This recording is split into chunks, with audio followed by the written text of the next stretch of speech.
Hey friends, welcome back to the Gubba Homestead. I'm Gubba and today we are going to be talking about goats. Whenever I share my goats online, I am bombarded with questions of what kind of goats I keep, why do I keep dairy goats over dairy cows, and questions about their general care. So I wanted to make a video to help you learn more about goats and why they are perfect for my homestead. They may not be perfect for your homestead, so hopefully this video helps you. And at the end of the video, I have a special homesteading tip that is going to make your goats love you. My goats are Nigerian dwarf goats. I have multiple reasons why I chose them and why they work for my homestead. The biggest reason that I love them so much is their butterfat content in their milk. So they have 6 to 10% of their milk being butterfat. I love fat. I find it super beneficial for my health, whereas other breeds of dairy goats will have 3 to 5% of their milk be butterfat. And for me, that was a make or break in why I wanted to have them so much on my homestead. Another huge reason that I love my Nigerian dwarfs is they are a smaller breed of goat. So as you can see, I'm smaller, and my goats being smaller makes it easier for me to manage them. They require a smaller space, they require less feed, and they are easier for me to get onto the milking stand. One thing with them being a smaller breed, they can be more difficult to milk. That is just going to depend on the doe themselves, their udder structure, and their teat size. So that is something to consider if you're looking at Nigerian dwarfs to get for your homestead. Mine are absolutely amazing. I've been able to adjust with milking. This is my main milker right here. My other girls are bred and will be giving me babies this year, so I'm super excited about that. Something to consider if you are going to be getting goats is where you are getting them from. If you are just starting out, I would suggest that you get your goats from a reputable breeder, so then you can learn the basics.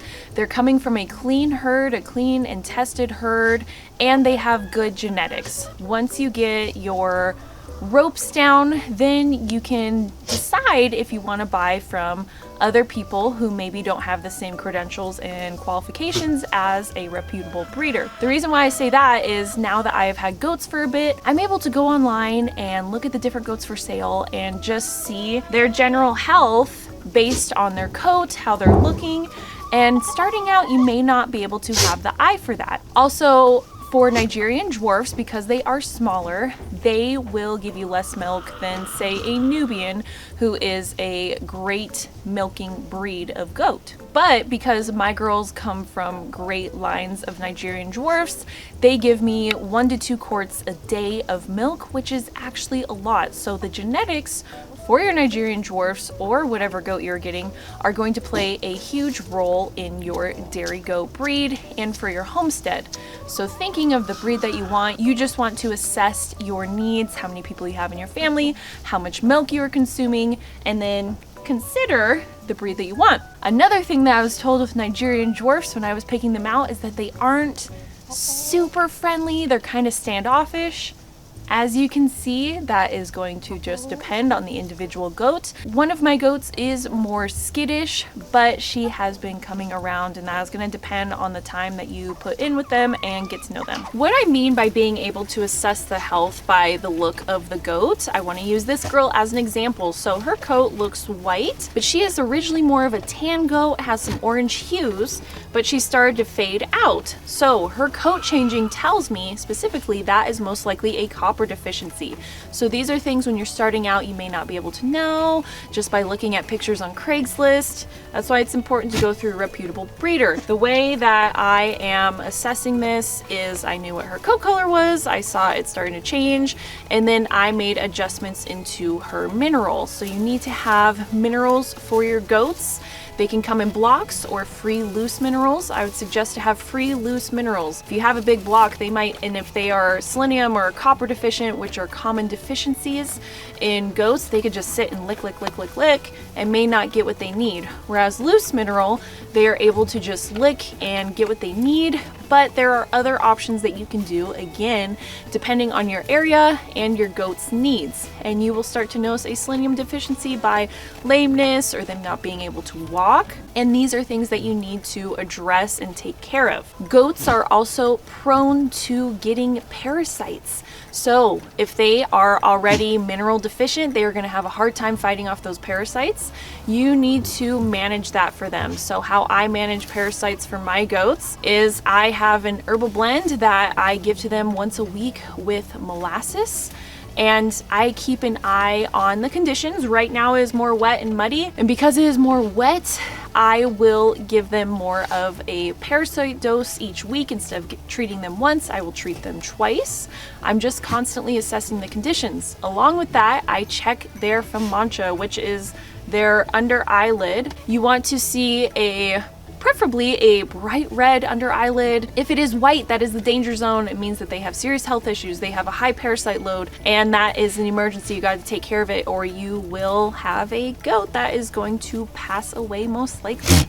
I check just about once a week, and it is variable goat by goat. This girl, she has never been bright red, even though her parasite load is not overwhelming and she's in good health. Right now she is copper deficient, but even when I got her and she had her beautiful immaculate coat, everything was all good.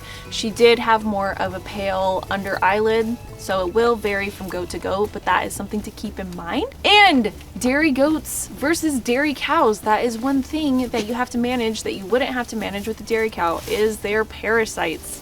Right now, this is the setup that I have for minerals. I have a free choice mineral with copper and baking soda. So baking soda is going to help with if they have any digestive issues.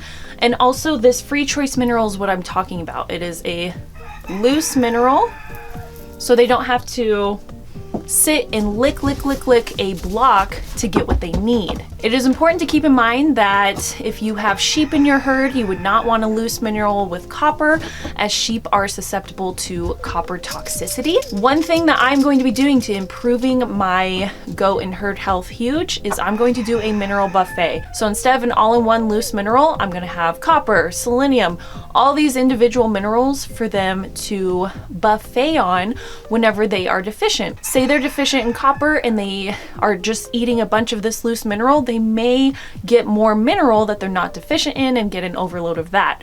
So I'm going to have that individual minerals set out for them so they can feast on what they need, which can vary season to season. Again, this is a great thing to do. It's better than the blocks, but you just have to adjust and decide what is best for your herd and their health. This is another reason why I love my Nigerians so much, is they are so easy to get into their stanchion. Their stanchion is small, it's more manageable, again, because I'm smaller, and that makes it easier for me to milk. I can also put them in here into the stanchion, and this is where I will check their FAMANCHA or their eyelids, where I will just pull down their eyelid, see what is looking like, make sure that it's not pale or bright white.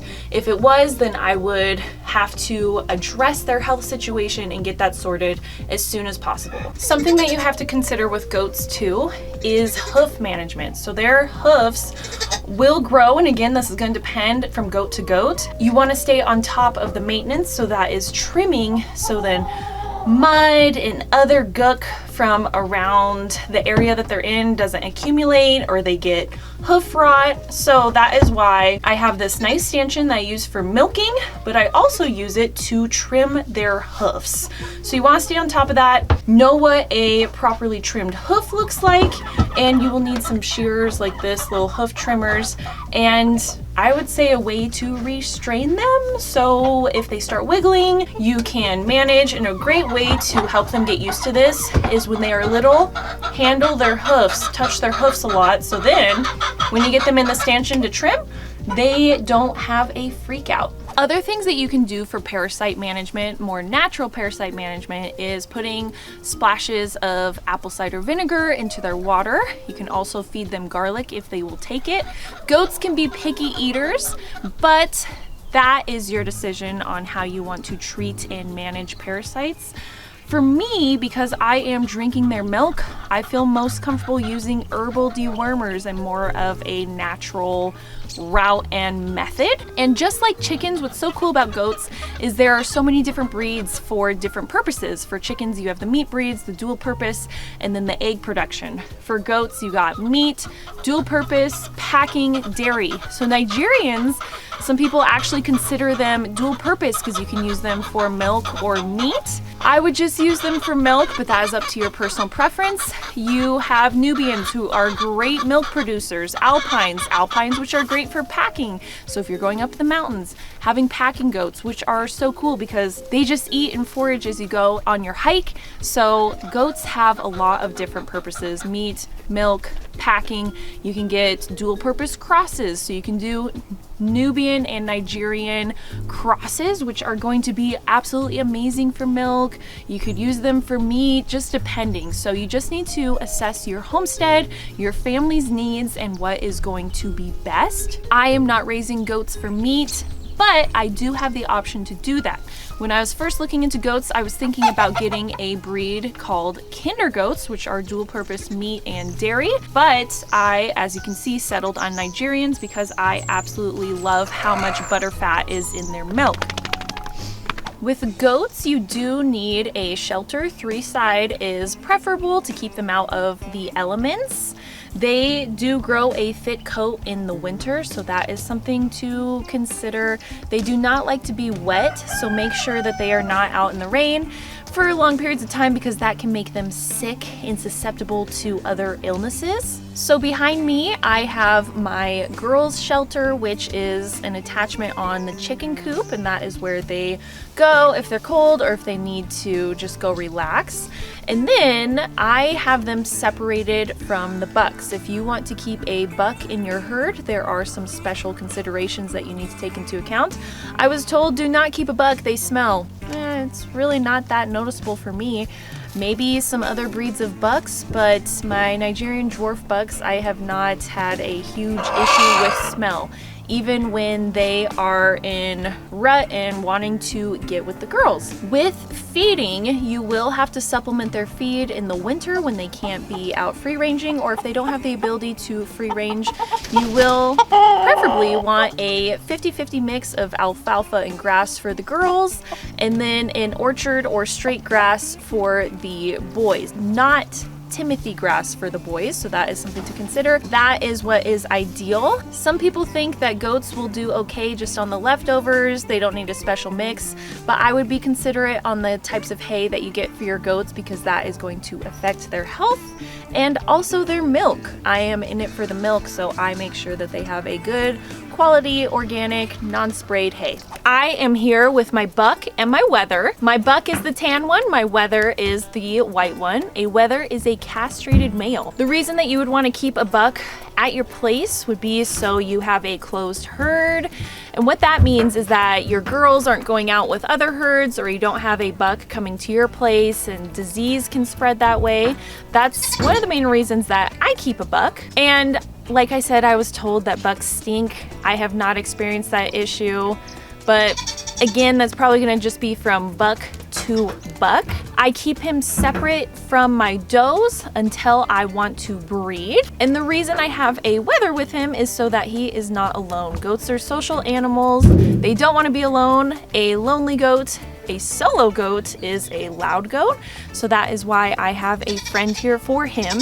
I do similar maintenance with my boys with the parasite herbs, some apple cider vinegar in their water, and also keeping a free loose mineral on hand for them along with the baking soda. And I also have salt rocks for the males and the girls that they can go to and get salt whenever they need to. But yes, I love having a buck on hand so I don't have to deal with renting one or taking my girls anywhere. I just don't want to run the risk of having a disease come onto my homestead or my girls getting diseased going anywhere else.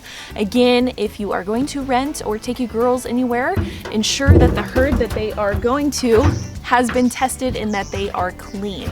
But I I love having a buck. I think that they are really awesome. I'm definitely going to get another buck this year just to make sure I have a variety in my genetics. And you can find bucks who are more calm and have a sweeter temperament. My buck does. And let me show you the Homestead secret to make your goats love you. The secret is treats. If you want your goaties to come around and to be less skittish, you can give them some treats. So I actually have a few different kinds of treats. This is a copper and selenium herbal support. He used to not come around me at all, but now that I have treats, he's warmed up to me, and he loves his little parasite herb ball that I make him with molasses. So you can see, they will be your friend if you give them treats. So as you can see, goaties will come around if you have a little something for them. And this girl right here, she used to not come around me at all. She always ran from me. She was super skittish when I got her. But now,